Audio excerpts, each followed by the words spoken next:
What would happen if you built a refuge for persecuted people in a place where another people already lived? In the next few minutes, you'll learn why this moral quandary is at the root of the struggle between Israelis and Palestinians, and what you can do to help achieve a just peace for everyone in the region. First, there are a couple of things it's helpful to understand. One, many Jews fled harsh persecution in anti-Semitic Europe, especially the Nazi Holocaust. Zionists encouraged massive immigration to historic Palestine, at that time a British colony, where Jews had an age-old connection and where small Jewish communities had long existed among larger groups of indigenous peoples. But when the UN offered the Jewish immigrants the majority of the land for a new state called Israel, for the indigenous Palestinians who lived there, it was a massive destruction of life. They rejected the UN's partition plan, and several Arab states invaded the new state of Israel. Israeli forces essentially erased over 400 Palestinian villages and towns.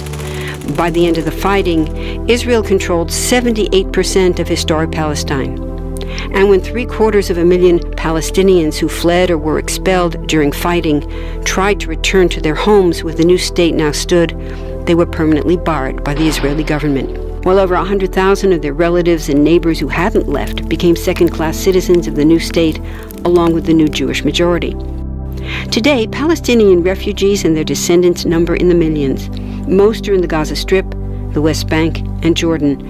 Many are spread throughout the world, with millions still living in refugee camps, seeking to return to their homeland. To sum up, one group of refugees found a much-needed home, but in the process, a new group of refugees was created. Here's the second thing to understand. Israel was founded as a Jewish state. But now ask yourself, what exactly does that mean?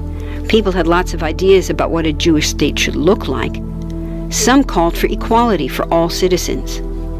But what was created, in practice, was institutional discrimination against non-Jews. In other words, Israel ended up being built on a blueprint of exclusion. The Israeli government wants maximum land and resources for Jews, but not the Palestinians living there. That's why, inside Israel, Jews get special privileges, including rights to land and housing, that are denied to the Palestinian citizens, who make up 20% of Israel's population. That's also part of why Israel has never defined its borders. In fact, they still hold on to land, the West Bank and Gaza, that they conquered in the war in 1967. Since then, Israel has built Jewish settlements throughout the occupied West Bank, building Jewish-only cities and supplying them with infrastructure like roads and army camps, schools, and even a college. Military occupations are meant to be temporary, but after 40-plus years, this one looks permanent and entirely unjust.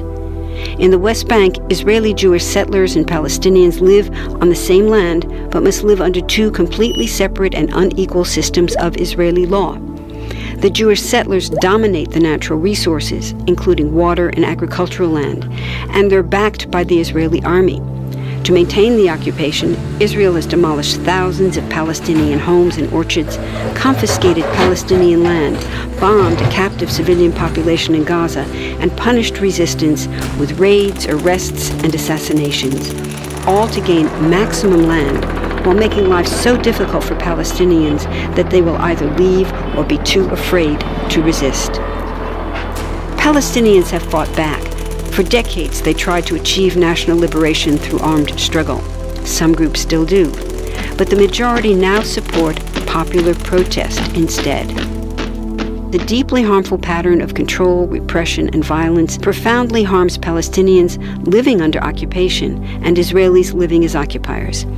This must be broken to reach a peaceful and secure future for both peoples.